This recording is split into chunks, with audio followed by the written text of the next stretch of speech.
Superhero movies are still popular, but they've been struggling. But don't worry, we can fix that.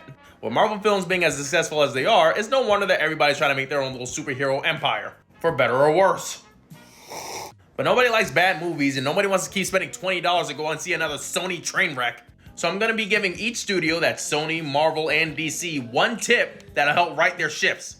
And who knows, if a higher up at one of these companies actually sees this video, we might finally get a good Sinister Six movie. Speaking of, this is the most disgusting thing I've ever seen in my life.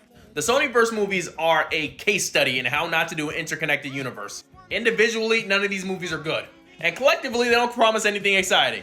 Except maybe a stroke. So the best way to fix the Sonyverse would just be to, stop. But we're being constructive today, so my suggestion is focus on one character. Stop putting Venom in the Tom Holland Spider-Man movies. Stop trying to shove Vulture into the universe somehow. Pick one Spider-Man character and have that character organically interact with all these other characters. So essentially what I'm saying, just make a Spider-Man movie. Just give Garfield his own trilogy again.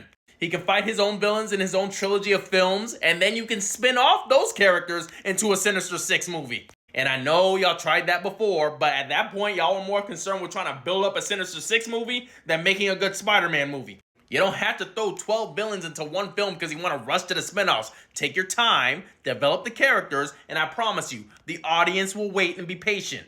And speaking of patience, I've lost mine with you. DC's biggest issue is its tone. Sony's universe's tone is dark because it's focusing on the villains. That makes sense. While the MCU is more lighthearted and feel good.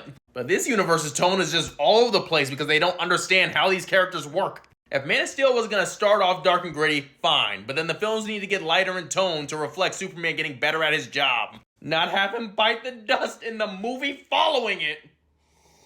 And even when they did try that approach, it's like they overcorrected, lest I remind you of Wonder Woman to Wonder Woman 1984. So DC's tip is just give each character their appropriate tone. That way when they eventually do form the Justice League, you can play off of their differences. Instead of just having every character sound like they just jumped out of Watchmen. And finally, Marvel, we gotta have a talk.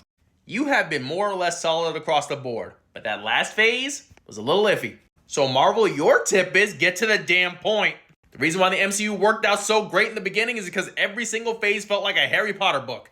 Every book had a story, every story had an end, but it was all building towards a final confrontation. Phase 1, we built up to Loki. Phase 2, we built up to Civil War, which eventually led to everything being brought together with Infinity War and Endgame. Escalating things little by little by little until we get to the main course. But with this phase, it felt like y'all thought Kang was it. Everything is in service of getting us 12 films down the line. And even without the gift of hindsight, that's not the way a story is supposed to be plotted out and told. So Marvel, get to the point, scale it back, and focus up. But as always, I want to hear from you guys. Between Sony, DC, and Marvel, which studio has the best universe? And what tip would you give them for their movies going forward? Whatever it be, leave it in the comments. Let me know.